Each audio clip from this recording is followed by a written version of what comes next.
রিতিকা। মাসি সকাল থেকে কিছু খাইনি, আমার খুব খিদে পেয়েছে। খিদে তো আমাদেরও পেয়েছে। ঠিক আছে যা, তুই রান্নাঘরে গিয়ে ভাত আর চিকেন কষা বসিয়ে দে। আমি তো রান্না করতে পারি না। আগের দিন রান্না করতে গিয়ে আমার হাতে ছ্যাঁকা লেগে গেছিল। তাহলে কি তোর জন্য রান্নাটা আমাদের করতে হবে? তোর দায়িত্ব শুধু আমাদের নাকি? মাসি এটা বললো শুনলি না? যাকে রান্না কর। মহারানী উনি, ওনাকে নাকি খাওয়াতে হবে। তোর মা এখানে কোনো চাকর রেখে যায়নি রে। তোর মা যেরকম চালবাজ তুইও সেরকম হয়েছিস। শোন, খিদে পেলে নিজেকে রান্না করে খেতে হবে, বুঝেছিস? একটু হাতে ছ্যাঁকা লাগলে কিছুই হয় না, আস্তে আস্তে সব শিখে যাবি। যা এখন। মেশো, আমার জন্য মা যে টাকাটা পাঠায় সেটা দিয়ে প্লিজ কিছু খাবার অর্ডার করে দাও না। কি বললি? তোর তো বিশাল বড় সাহস। তোর মা লাখ টাকা পাঠায় নাকি রে? যে টাকাটা তোর মা পাঠায় না সেটা তোর খাওয়া দাওয়া পড়াশোনা ওসব খরচেই চলে যায়। তোকে যে বাড়িতে থাকতে দিচ্ছে এটাই অনেক। আর শোন, একদম বেশি কথা বলবি না, না হলে কিন্তু এই বাড়িতে তোর আর থাকার জায়গা থাকবে না, বুঝেছিস? তোর যদি খিদে পায় যা রান্না করে খা, না হলে এখানে চুপচাপ বসে থাক।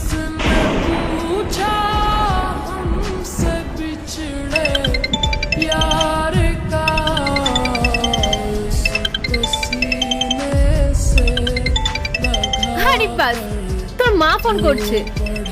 শোন, একদম চুপচাপ থাকবি, কোনো কথা বলবি না। যা শিখিয়ে দেবো তাই বলবি। হ্যাঁ, হ্যালো দিদি, বল। শ্রেয়া, রিতিকা কি করছে রে? রিতিকা এই তো আমার পাশে বসে আছে। আরে ওকে ভাত খেতে দিয়েছিলাম, ও বললো ভাত খাবে না, চাউমিন খাবে। তাও আবার বড় রেস্টুরেন্ট থেকে অর্ডার দিতে হবে, তাই তোর মেশো বড় রেস্টুরেন্ট থেকে আবার অর্ডার দিয়েছে, সেটাই এখন খাচ্ছে। তুই কথা বলবি ওর সাথে? হ্যাঁ, দে ওকে একটু। হ্যাঁ মা, বলো। কি করছিস মা? এই তো মা, চাউমিন খাচ্ছি। তুই ভালো আছিস তো? তোর মেশো আর মাসি তোর খেয়াল রাখছে তো? হ্যাঁ মা, ওরা আমার খুব ভালোভাবে খেয়াল রাখে আর খুব ভালোবাসে। হ্যাঁ দিদি, বলছিলাম যে একটু বড় টিউশন টিচার পড়াতে আসবে। তুই বলেছিলিস না যে ওর পড়াশোনার দিকে একটু খেয়াল রাখতে, তাই একজন ভালো টিউশন টিচার রেখেছি। অনেক টাকা মাইনে নেয়, আর ওর ভবিষ্যৎ বলে কথা, এটুকু তো করতেই হবে। ঠিক আছে দিদি, রাখলাম। ও পড়া শেষ হলে তারপর তোকে কল করছি, ঠিক আছে? দিদি, বলছিলাম যে ওর টিউশন ফিসটা অনেক তো, তাই তুমি পরের মাস থেকে ওই 30,000 টাকা করে পাঠিয়ে। 30,000 টাকা? কি বলছো এসব তোমরা? এত টাকা টিউশন ফিস? আসলে দিদি, ওকে বাড়িতে এসে একা পড়ায় তো, আর খুব নাম করা শিক্ষক তো, তাই একটু ফিস তো বেশি নেবেই। তাছাড়া অনেকগুলো সাবজেক্ট আছে তো ওর। ঠিক আছে, তোর যদি অসুবিধা হয় তাহলে তুমি নর্মাল টিচারের কাছে দিয়ে দেবো। না না, যত টাকা লাগবে আমি দেবো, কিন্তু ও ভালো শিক্ষকের কাছেই পড়ুক। আচ্ছা শ্রেয়া, ওর পড়া হয়ে গেলে আমাকে কল করিস। ঠিক আছে দিদি, রাখছি। মাসি, মায়ের কাছে এভাবে মিথ্যা কথা বললে এটা তো ঠিক হলো না। আমার তো কোনো টিচারই নেই। এই শোন, কি ঠিক আর কি ভুল তোকে শেখাতে হবে না। এমনিতেও তোর পড়াশোনা করে কিছুই হবে না। সেই তো বিয়ে করে তুই পরের বাড়ি চলে যাবি, আর তোর বিয়ের সময় তোর মায়ের কাছে অনেক টাকা আদায় করা যাবে। তোর মায়ের তো তোর জন্য কোনো সময়ই নেই, নিজের কাজ নিয়ে সবসময় ব্যস্ত থাকে। সেটা জানি না, তারাই রাত্রে অংশ আমাদের পকেটে ঢোকে। যা, এখন গিয়ে তাড়াতাড়ি রান্না কর। কি হলো, ভদ্রভাবে যাবে নাকি? শ্রেয়া, শ্রেয়া!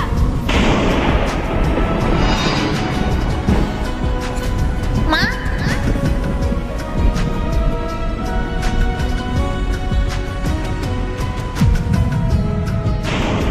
দিদি, দিদি তুই তুই তো আগে জানাতে পারতিস আমাদের যে তুই আসবি। হ্যাঁ দিদি, তুমি তো আগে বলতে পারতে যে তুমি এখানে আসবে, তাহলে শ্রেয়া তোমার জন্য ভালো কিছু রান্না করতে পারতো। চুপ করো তোমরা। তোমরা আমার জন্য ভালো মন্দ রান্না করতে, আর আমার এই বাচ্চা মেয়েটাকে তোমরা না খাইয়ে দিয়েছো। শ্রেয়া, তুই আমার মেয়েকে দিয়ে পারতে পারছিস? ছি! না না দিদি, তুই ভুল ভাবছিস। আমরা তো জাস্ট মজা করছিলাম, তুই দিদিকাকে জিজ্ঞেস কর। হ্যাঁ দিদি, শ্রেয়া তো ঠিকই বলছে, আমরা তো শুধু মজা করছিলাম, আমরা রিতিকাকে দিয়ে কোনো কাজই করাই না। রিতিকা মা, মেশো আর মাসি যা বলছে সেগুলো সত্যি না মিথ্যে? মা, ওরা মিথ্যে কথা বলছে। ওরা আমাকে দিয়ে বাড়ির সব কাজ করায়, এমনকি রান্নাও করতে বলে। আর কাল রাতে রান্না করতে গিয়ে আমার হাতটা চলে গেছিল। আমি মাসিকে বলেছিলাম, তাও আমার জন্য রান্না করেনি, বলেছে নিজে করে খা। ওরা আমাকে পড়াশোনাও করতে দেয় না। তুমি যে আমার জন্য টাকাটা পাঠাও সেটা দিয়ে আমার জন্য কোনো খাবারও এনে দেয় না। শ্রেয়া, তুই এটা ওর সাথে কি করে করতে পারলি? তুই ওই নিজের মাসি হয়ে ওর সাথে এরকম করলি?